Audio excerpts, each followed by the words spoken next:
Hello and welcome back to the Business Roundtable Podcast. I am your host, David Carr of Steward Your Business, where I bring people together to accomplish great things. And that includes Victor Monga, one of our new guests here to the podcast. Victor's got a wealth of experience. We're going to get into cybersecurity, technology, all sorts of things. But before we do that, just want to welcome you, Victor, to the podcast. Thanks, David. Thanks for having me. Absolutely, absolutely. We cover so many different topics here on the Business Roundtable because we're trying to help business owners, team leaders lead better, be more aware, and also know where to turn to get some resources to get some help along their journey. And Victor, I'm glad to have you here because you bring a different perspective and understanding in the world that we live in of cybersecurity, AI, technology. It's going very fast, and we can easily get tripped up. Um, you're going to dive us into this, but before we get into that, I want folks to know a little bit about your journey, Victor. What got you to this place, and why do you do what you do? What is it that makes you get up in the morning and say, "Man, this is important to me," right? Into the world. So, just tell us a little about your journey, and we'll let everybody listen in to Victor here today. Yeah, thank you. Yeah, So absolutely.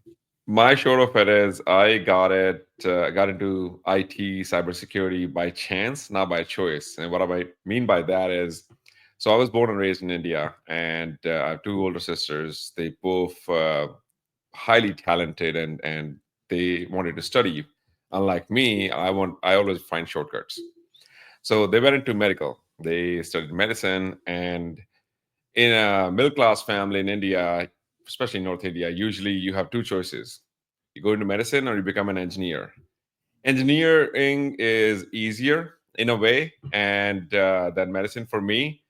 Mhm. So I went into engineering. And in that, they had different majors. You can have civil engineer, mechanical, electrical, computers. I always liked playing computer games Mhm. growing up. So like, why not? Let's try computer science for majors. And when I got into my college, the first year, by the way, I'm gonna age myself. At that time, Wi-Fi was new Yeah, yeah. and streaming services was new. So I wanted to learn more how to hack into college Wi-Fi so I can stream movies and play video games later at night with my friends. There you go. That really took me again by chance, not by choice, into cybersecurity. I ended up founding a firm with two of my professors for ethical hacking. And again, by chance, because I wanted to always find a way to do the smart way, not the long way or the hard way. And that's just got into cybersecurity, did a lot of ethical hacking, and ultimately started helping Fortune 500 companies here in the US to build their cybersecurity program so that at least they can minimize and contain the problem of cyber attacks. You can make it foolproof. It's not a thing. There's no 100 percentile. So yeah, that's how I got it. Yeah, no, that's interesting. Well, I'm glad that you turned it around. You're hacking in college for like, hey, I want to get the streaming this, that. And yeah, I remember that. But then actually taking it and making it ethical, like saying, how do we help, Yeah. identify these holes, these areas. I think that's so important, Victor, because you want somebody in a good way, like right, testing your system, seeing where there's something Yes. wrong before the bad guys come. Right. Yeah, and again, this is not natural or easy, right? A lot of people, especially the baby boomers, like my dad or my granddad, they don't think it that way because they grew up in an era where IT or interconnected systems were not a thing. Right Mhm. now, from my computer that's connected to my cell phone connected to my Amazon Echo, that's connected to my doorbell. Like, think about these things, they're connected. And all Mhm. it takes is just have an adversary driving by your street, see there's an open or weak Wi-Fi network, get into that, get into a doorbell or an IoT or fridge or something new that you just bought which has Wi-Fi and you connected with your password that has connection to your laptop or phone. That's all it's taking, honestly. And Mm. adversaries are becoming smarter. Mhm. They are thinking that if I go Fortune 500 and if I go after Fortune 500, they have the world class cybersecurity technology, the best people. Why not just multiply in the neighborhood where there's a wealth in their bank accounts and just hack into their Wi Fi, hack into their IoTs? That's becoming the new name of the game. Mm. Wow.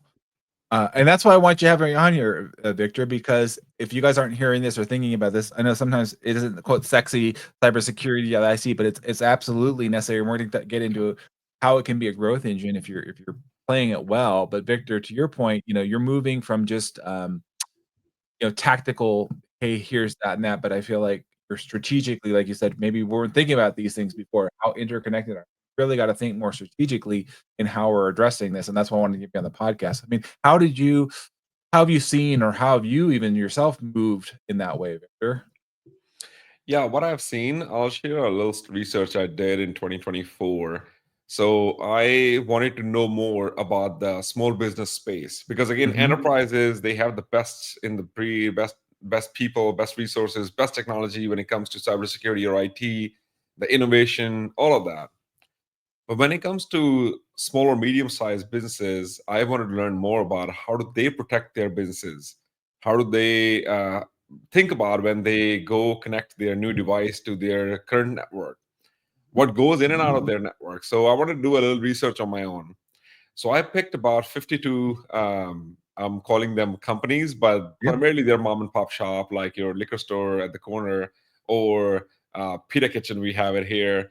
Mhm. Again, it's something that you just see and use regularly, but they Mhm. don't have the best IT, if you will. Yeah.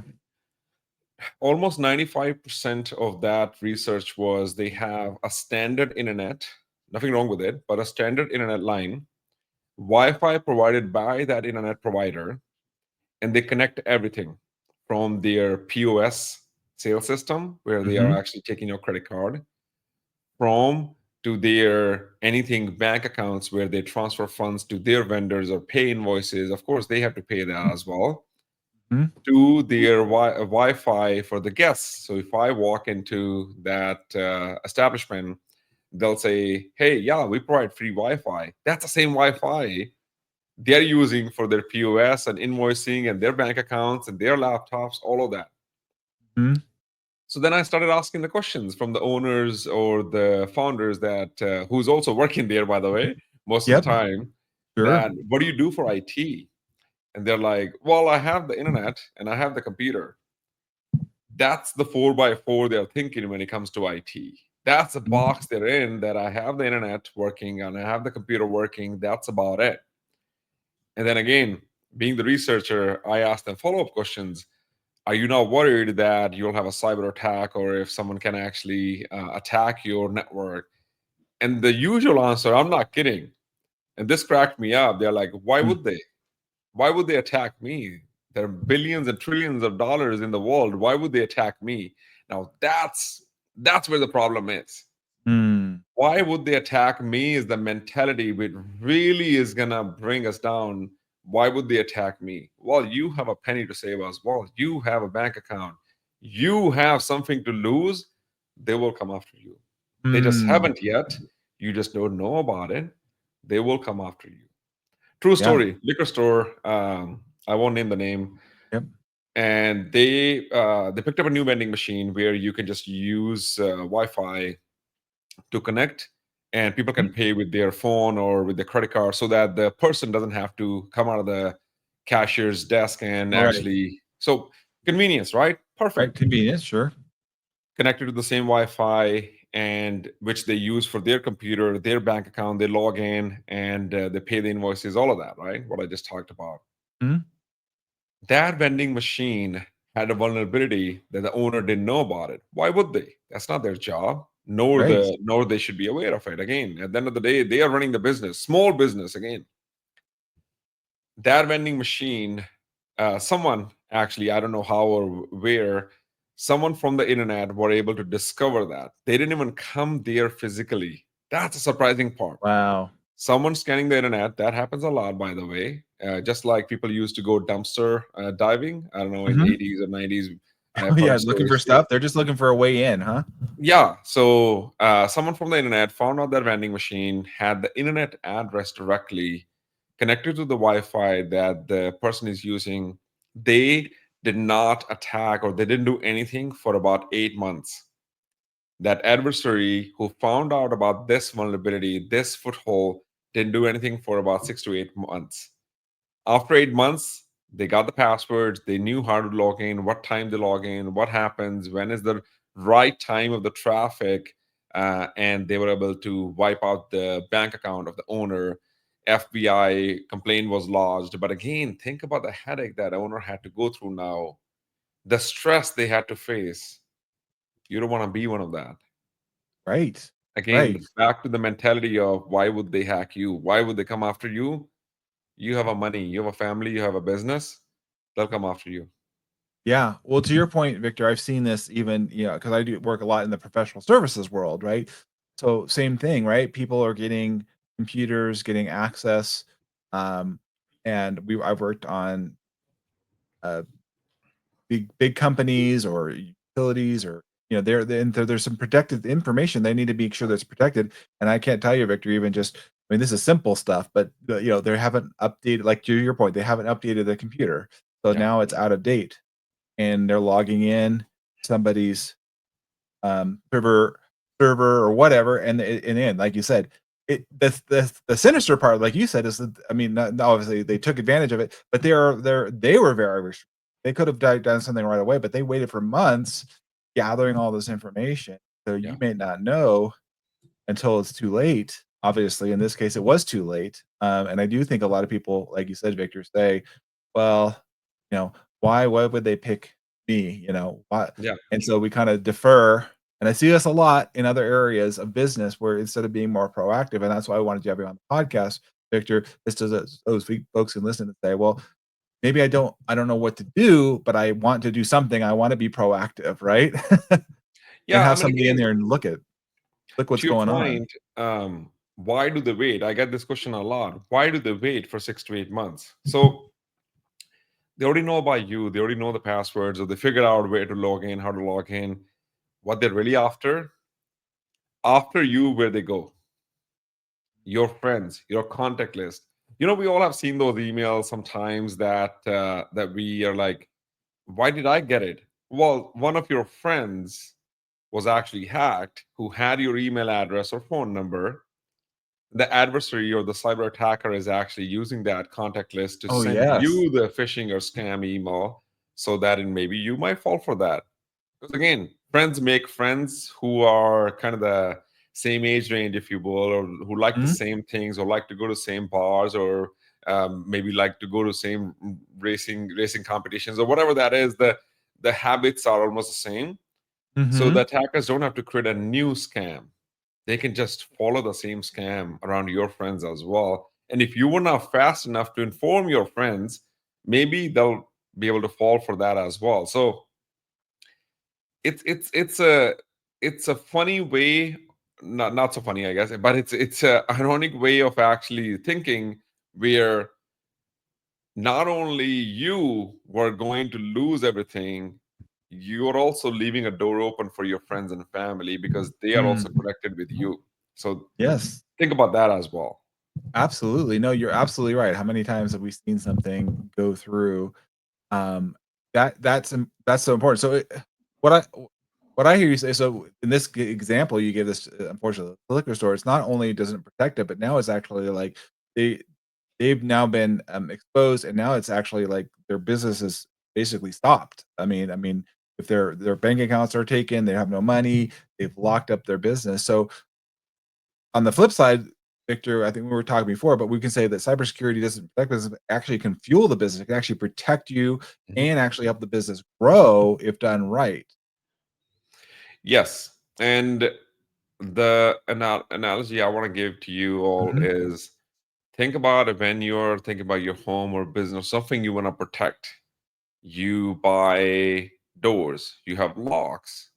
Some of us buy CCTV cameras. Some of us actually get those sensors which will alert if the window was left open, or the door was open, or the garage door is left open. And the extreme case of that is, you also get some sort of service that if the alarm goes off and nobody disarmed that in within 10 minutes, then they'll call the local police station. It's the same, exact mhm, same ways to protect your digital wealth now. mhm, We have the doors, we have the windows, we have the locks, we have the CCTV cameras, we have all of that. We just name them differently in cybersecurity, but that's what it is. You have physical security for your home or office or something else. You have cybersecurity for your digital footprint. Mm-hmm. That's the same mindset that you're going to have to start bringing it, especially again with the rise of AI. The autonomous things are going to start seeing. Now you're going to have to think about it where maybe I actually bought something 3 months ago. That vendor or e-commerce website was attacked where they have my information.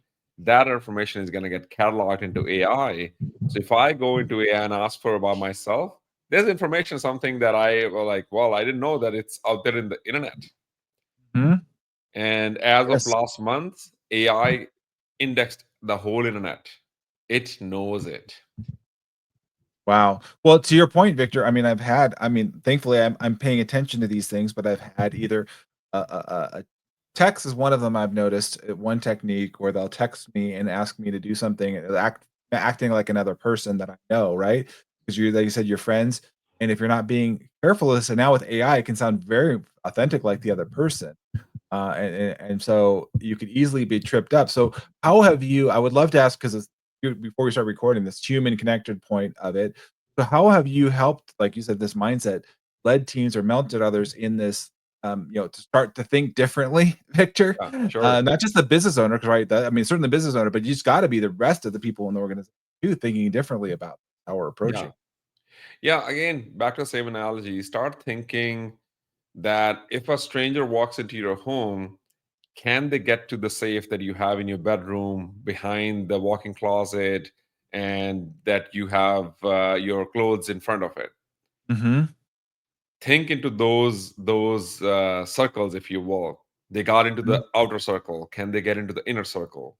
And that's the Hmm. same thing in digital footprint. If I were to get to your bank account, or if I were to get to your wherever you keep your money, what are the steps? It's again, I did a research on this one as well a long time ago. It's one of the bad habits. Annoyance versus convenience. Yes. Annoyance is that to get to my bank account, I use a physical UB key. That's the only way with my password, with the UB key, which is a physical little USB, or you can have a pass key these days that's digital that you don't have to carry around with you. But ultimately, something more secure, something more which doesn't rely upon the one-time passwords coming to your Yep. phone because that can be hacked as well or intercepted. But anyways, the annoyance is that I can't just go into any computer and log into my bank. That's not Sure. a thing for me. But that's also annoying in a way because there's no convenient. I Yep. was traveling to India with my family, and I needed to log into my bank account, and I forgot to bring my UB key. You know how annoying that was? Oh yeah. I Yeah. couldn't. Now that's where the convenience comes in. I wish I hadn't done all of this, then I would have been able to log in. So that's the balance you're gonna start thinking about. How much risk can you take? Hmm. It's That's like a gambling. Yeah. You go to So, Vegas. yeah, Sorry. gamble like, what's the risk of, and so I think, you have to evaluate that of like you said, the convenience versus being, you inconvened, like you said, it's at some point, yeah, I was talking to my wife the other day where I logging into a website, she's like, "Why does it have this multi-factor thing? And then I gotta go this, and then Yes. it checks my email." I'm like, "Well, it's just because of, like, the things that you're saying. It is an inconvenience to a degree, but it's protecting you. If, like you said, if it made it, like, wide open, that's not good either, right?" It's the same thing. If you are annoyed, so is gonna be the hacker that who's trying to get to you. If you make convenient for yourself, you're making convenient for them as well. It's Mm, literally that simple. Think about this. Your bank account or your saving account or your 401k account, wherever you keep your money, and if that's substantial money that you have and that you care for it, then yeah, protected. And money is not the only thing, actually. I should really highlight one part: your important yes. documents, where you have your, let's say, your home deed or your insurance document, your driving license, your passports. Everybody like to scan these days because we have to Sure. upload to different platforms to prove your Mhm. identity. Don't keep it into one folder, first of all. Don't have that folder unprotected. Make sure that's protected because that is also money. You don't realize. We actually worked, on a case where someone identity from California, Los Angeles was stolen, and they actually had two mortgages going on. They bought a house, they didn't realize they were living on a rental here in East Coast. They figured that out eventually, then they froze their credits and all that. But again, convenience, annoyance. They had all of their folders in a G drive. They didn't realize that G drive is open public. Anyone on the internet can scan Mm. that. Anyone, literally. You think that randomly generated URL that nobody will be able to remember? They don't need to. There are scanners on the internet who are looking for those G drive links. Just those open links are basically unprotected. Even nobody shared it, but it's made available if you knew how to find it, right? Wow, Convenience, that's annoyance. Remember, convenience is it's open. I can share with my friends and family. I don't need to reshare every time. Convenience is good for them as well, the attackers, because now they were able to find that. They were able to open a mortgage house because online you can buy houses these days, apparently. You don't have to go to anywhere. So, oh my again, gosh. I got a question for you, Victor, because a yes, number of our clients have we deal with, not all, but many of them are professional services. I've spent 25 years in the environmental consulting space, and there's a question of oftentimes I deal with business owners of should we issue hardware to our employees or contractors, or should they use their own? Because you can obviously control it different ways. What's been your experience, Victor, as far as again or annoyance versus convenience in ways and with way you work with clients? annoy people who have the most power. So, I'll give you an example. People with the most access. I know this is going to sound really rude, but the CEOs or the CFOs or the Huh? CIOs who have the most access, they can log into the places that no other person can. Right? Annoy them. Why? Because if their identity is stolen, the attacker, the hacker can get into everything. Mm. Convenience. Make it convenient for the people who are working, which has the least access. Maybe they only have access to upload documents or work on an Excel or open a software with multi-factor authentication already, and they can't damage that much to you. Every organization is different, every tier is different, every workforce, how they plan for their organization is different. So don't annoy everybody, but don't make it convenient for everybody, especially the top executives who have the most access, or Yes. the IT super admins who have the most access. Mhm.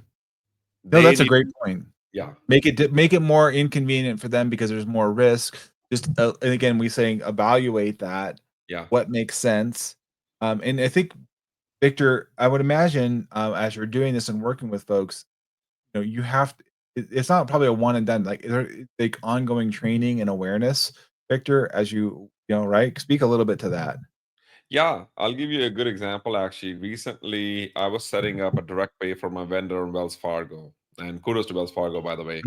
Mhm. And they had a simple option there, low threshold, which was I think $1,000 or $5,000, can't remember. You can go through multi-factor with your passkey. High threshold, you must take the hardware RSA token. And in it, you click on that little question mark. They had a proper videos why they're asking. That's a kind of enablement training that I would like to see in organizations. Again, it's not easy for the small or medium-sized businesses to do it because it requires planning, it requires resources, it requires money. Mhm. They would rather fill up inventory than spend money on the cybersecurity or digital security or training and all that. Right? So again, nothing wrong. That's what's working out in the past, but now it's not going to. The cases are increasing where the small Mhm. and medium-sized businesses are being attacked and targeted. So back to training, make your vendors train your employees so that you don't have to. What I mean by that, you must have some sort of solution. You must have some sort of a platform that you're using in your SMB. Ask them.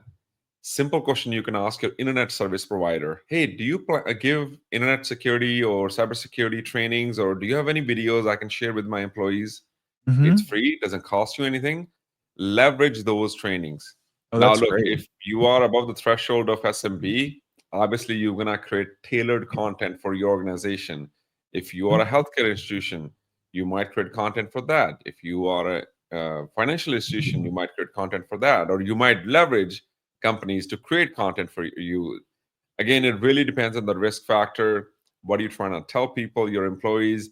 the pointer I'll give you: don't overtrain them. Nobody likes to actually listen to the information that's not relevant to you or cannot apply. Give them Mhm. scenarios that's their day job. Don't give them scenarios that is so hypothetical that they're like, well, that's only going to happen in Matrix, the movie, by the Yeah. way. Right? Well, and I know, cybersecurity insurance is becoming, obviously, it's been a thing, but it seems to be more because of, like you said, these attacks and now Yes, AI, right? yes. And if correct me if I'm wrong, right, Victor, but if we're engaging somebody, obviously, like you, or getting the training, does that help at least show the insurance agents that are working with them, like, hey, look, we're taking proactive measures to, like, you're always like looking to save costs, right? So if, hey, look, we're paying for this, we're gonna could reduce some costs, and maybe the insurance that we're gonna be paying or whatnot. I don't know. Is that something in the industry that you're seeing, Victor? 100%, 100%. And that's not something that I have seen the SMBs even like entertaining cyber insurance. But Mhm, for those who are considering, or enterprises or corporations or organizations, cyber insurance used to be, and vividly I remember about 2012, one checkbox: do you have network security? They used to even not call cybersecurity network security, which means you have a firewall and that's about it, or antivirus. And mhm, then yes, you get these waivers, which means if your premium was 19,000, since you have network security, maybe 16,000. Now there's about 110-page document oh my gosh. that you have to prove that you have a skilled person on staff or retainer. What Mhm, security solutions are you using? How can they protect if the ransomware comes in? Because what happened between 2012 and 2025, ransomware attacks happened. mhm, Companies turned to cyber insurance that, well, pay up. That's what I bought the insurance for. Underwriters became smart. They said, well, if we're going to keep paying, let's make sure that they're doing everything in their power. It's exactly the same thing. If you buy a home insurance, they ask you, do you have a padlock? Do you have a CCTV camera? Do you mhm. have locks? It's the exact same. Again, I keep comparing to the physical security because that's what it's been there from since the dawn. Right. Cyber insurance, network security insurance, or whatever you want to call it today, at the end of the day, you have to prove that you are doing everything in your power to protect yourself. Then I'm going to insure you. And then something happens, let's talk about it. But it's Yeah. not as simple as a checkbox that network security, yes, lower premium, off you go. Yeah, absolutely. Well, so to the point, Victor, walk me through a little bit. So if I'm a small or medium-sized business, and I know you've been helping and targeting this area, looking like, hey, they don't have a lot of security expertise, as you highlighted. Yeah. What can they? Is there like, I mean, walk me through. Is there like a checklist or way that they can start to, be aware? Obviously, they can engage somebody like you. I want them to, like, talk to, like, Yeah. how do I they know who's a good person to talk through, right? That knows their stuff, is asking the right questions so that they're, It's funny you you know asked. yeah, Um, Here, I yeah, actually so I asked the during my research, I asked, would you pay for cyber insurance? uh-huh, And about, again, 90% people said, why would I? I have an mhm, insurance that covers my organization or my establishment. And they don't see the difference. What's cyber insurance versus mhm, their whatever the business insurance. Second, it's gonna be chicken and egg. Cyber insurance is going to require you to have some sort of due care for your organization when it comes to cyber, like maybe a firewall, antivirus slash EDR slash XDR, maybe a separated network for your guest versus your critical applications. If you don't have the basics, cyber insurance will not make sense because the premium is going to be so high that you won't be able to digest. mhm, So the five things I had suggested as a walk away, and that was my deal. That hey, let me yeah, do research on you, and I'll give you five things that you can do. Common five things most of the organizations that who are either starting in IT security or have not even considered. First was separate your network using a firewall, your guest network and your critical network. It is easy to do it. You can have a firewall expert come in. It's one time setup, not a whole lot that you have to care and love. But if you want to, sure. But at the end of the day, it's a bare minimum. Separate mm, networks, first thing. mm, Second, If you bring your personal computer at work as well, yes, I am using the terms that only enterprises use. But if you're using the same computer at home for your kids' assignment and same computer at work to pay your vendors, start considering a password manager. There are Mm. plenty out there. I'm Yep. happy to give recommendations if anybody wants to reach out to me on LinkedIn. I advocate some of them. But at the end of the day, get a password manager. Why? The new password managers, you don't have to have the two factors separate on your phone or email. All of that is integrated as a pass key, which means convenience, but you get more security now. Mm.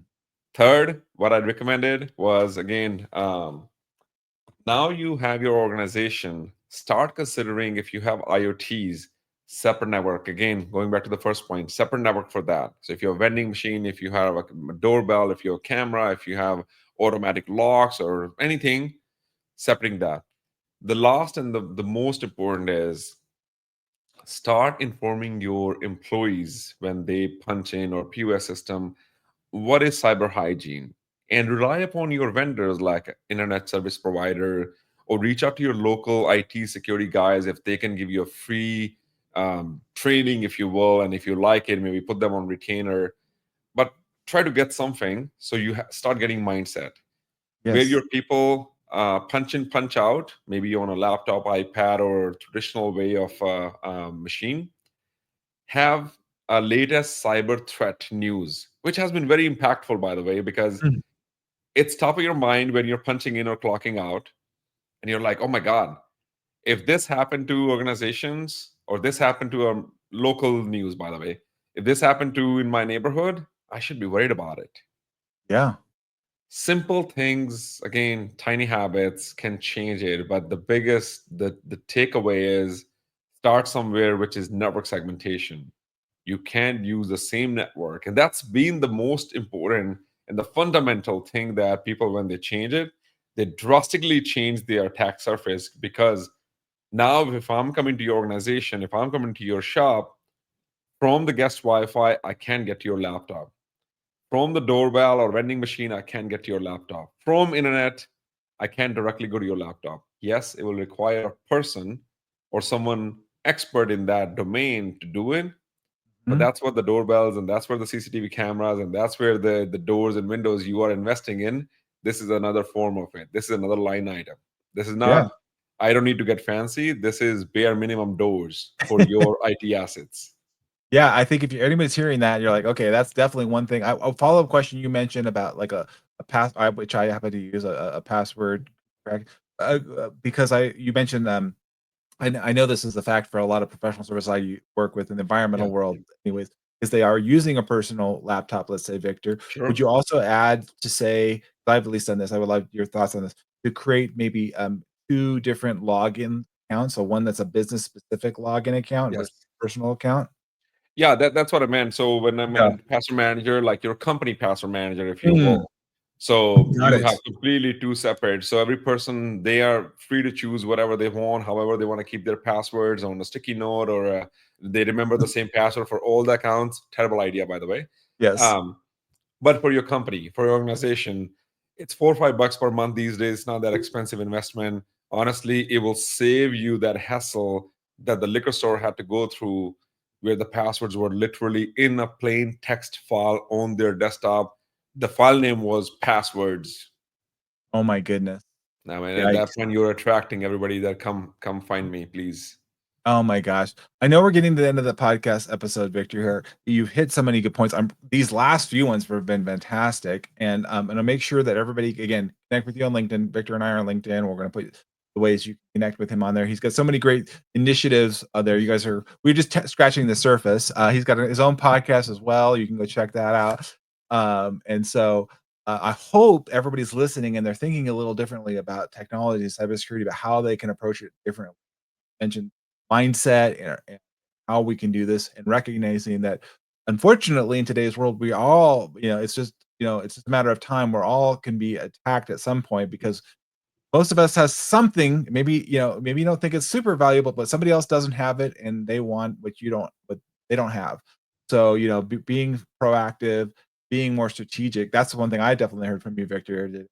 Okay, don't just be just tactical. There's some more things we can do here. And then, of course, I'm sure, Victor, depending on the business, as you get in there, you're going to unveil or you find some other things you're like, hey, I didn't even know about that. I didn't think about that. And that's why finding somebody like yourself, Victor, come in, look at it, do an audit, get a better sense of what's the exposure really is.